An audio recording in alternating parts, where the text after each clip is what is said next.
So Graham, this is the new galleries. Impressive. Oh yeah, it's fantastic. It's a beautifully designed space. This is amazing, this one. Because they talk about identity and they talk about us, but this is beautiful. Oh, very beautiful. Yeah. And just the views of Edinburgh as well.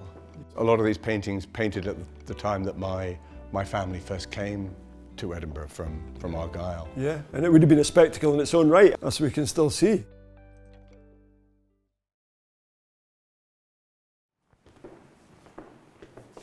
So Graham, this is William McTaggart's The Sailing of the Emigrant Ship, painted in 1895. And I know it's something and an experience that and you've written about it recently. Yeah, the Clanlands in New Zealand book that myself and Sam have just published.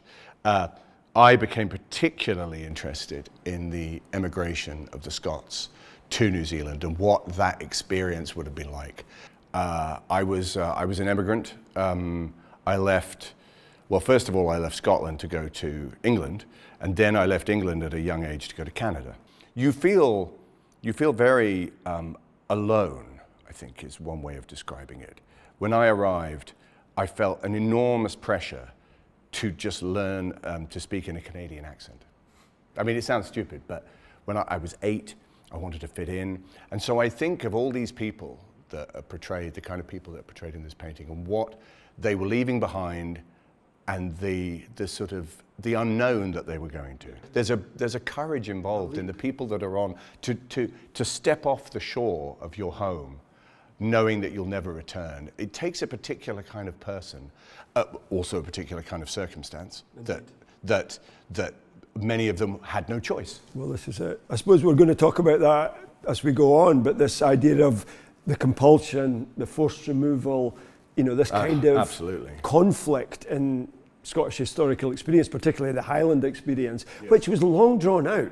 So, I mean, it almost becomes part of their experience of being Gaels or being Highland tenants or whatever, subsistence farmers who are outmoded by the commercial, I suppose, imperatives that the landowners believed they had to respond to. Absolutely. The modern day visitor to Scotland, I mean, I speak to many Americans, particularly who come to Scotland, and the romanticization of Scotland, and Outlander plays a part in that. It does. There's no denying it, and that's what they come to see. But when they experience the Scottish landscape, what I try and explain to them is that they're experiencing a landscape that has been decimated. That the emptiness of those glens and straths, as you were saying, that wasn't how they were. And now, they talk about these great vistas and these beautiful views across the mountains. The views would have been populated by people, living and actually having a community. And the absence of that now tells the story of those clearances. It's funny because I think McTaggart is slightly more gritty about this for all the reasons we've said. But other painters, they did this elegiac empty cottage. The stag left, the owl, and the glow. And they knew there was something divisive had happened, but it was recovered in this kind of sentimentalized, nostalgic way. We've tried to say, I think we've agreed that McTaggart is closer to the experience, his own family, his sister goes to America, he knows what it's about, he lives on the shore, one of those shores that people were pushed onto, especially in the Highlands. So it's an economic transformation that is, of course, forced from the top down. Those who had the power over the estates, over the tenancies, and it leads to mass emigration. This is a moment, I suppose, when the old-fashioned history painting of assembled, costumed minions with great people above them in a pyramid has been flattened out completely, totally horizontal. McTaggart sees it as an individual experience of folk, place. Yeah, exactly, and life going on there in the background. There's people one of them's definitely working, one of them may be looking over towards the horizon. There's somebody on the boat, there's some people on boats that whatever they're leaving behind, these people on the ship, it's going to carry on without them. And however sketchy his figures are, those emotions are displayed in those figures. A mother with a tiny baby, there's that And this, as you said yourself, the isolation around that person. What it must have been like for Scots, dressed in woolen clothes, getting on board a ship, knowing that probably on average about 120 days it would take them to get there, you know, soaking wet mattresses, catching rainwater in tarpaulins, vermin, you know, a constant brawling on board because people were just going nuts, you know. They were going mad, literally cabin fever. And then they get to the end, which is this promised land. That's the other thing. They were sold a lie, a lot of these people as well.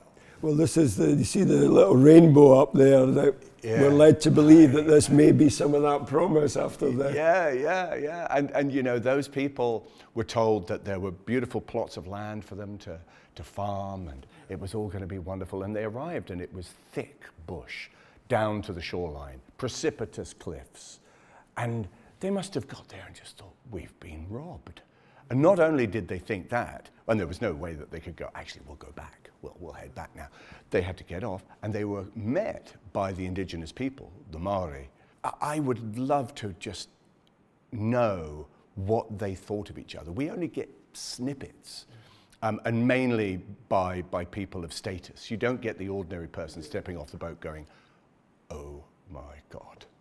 But it's all transitional moments. Now, do you think when you come into a gallery that, in a way, that's part of the problem, that we see it from a different perspective through the artist's eyes? We see something that seems to present continuity, that this is meant to represent our identity, but these are traumas, these are conflicts, these are dispossessions, negatives. Well, it was a tangle of emotions, wasn't it, I suppose? They would have had to have felt hope. They would have felt hope. They would have felt the desperate need for change, that it was so desperate to force them to leave the place that they loved and had grown up in. And that notion to me, the moment of decision, you know, I've made decisions in my life that have taken me and my family to different parts of the world. And they're nothing compared to the kind of decisions these people would have made. But nevertheless, they were about cutting off something else. So when I was living in London as an actor, I made the decision to move to Los Angeles. And I remember, you know, when I was telling friends, and it must have been the same for these people, when they turned around and said, you know what, me and the wife and the kids, we've decided to go. And the ones that would have been, what? You know, and I had friends saying that, you're moving to America? Well, when am I ever going to see you? And that's in the 21st century. Yeah. And so now, it would have been a knife in their heart, a lot of these people, I think. I just have a memory of playing Dougal, particularly. You know, he was a very complicated man, and I had a scene with Katrina Balfe, and she talks about my narcissism. She says I'm narcissistic and you know, and self-obsessed and blah blah blah. But he says, you're right, it's true. I do love myself, but I love Scotland more, and it meant so much for me to say that, actually, and really to give him that grounding. We can all look at people like Dougal and go, well, you know, what was he thinking? But during that particular period, the Second Jacobite Rebellion, they really thought they were going to do it. They thought they were going to win. They absolutely 100% did. Maybe those people on the field of Culloden didn't, you know, when they were standing there being hit by cannons and all the rest of it. They probably thought, well, this is it now. But they still did it. They still followed through. And if you turn up on your trip with Sam, whatever Clanlands, you turn up in Machrihanish today, how would you paint it today then? Oh, how would I paint it? Yeah, how would you paint Machrihanish as it is today? I mean, those rocks are probably still there. That beach is probably still there.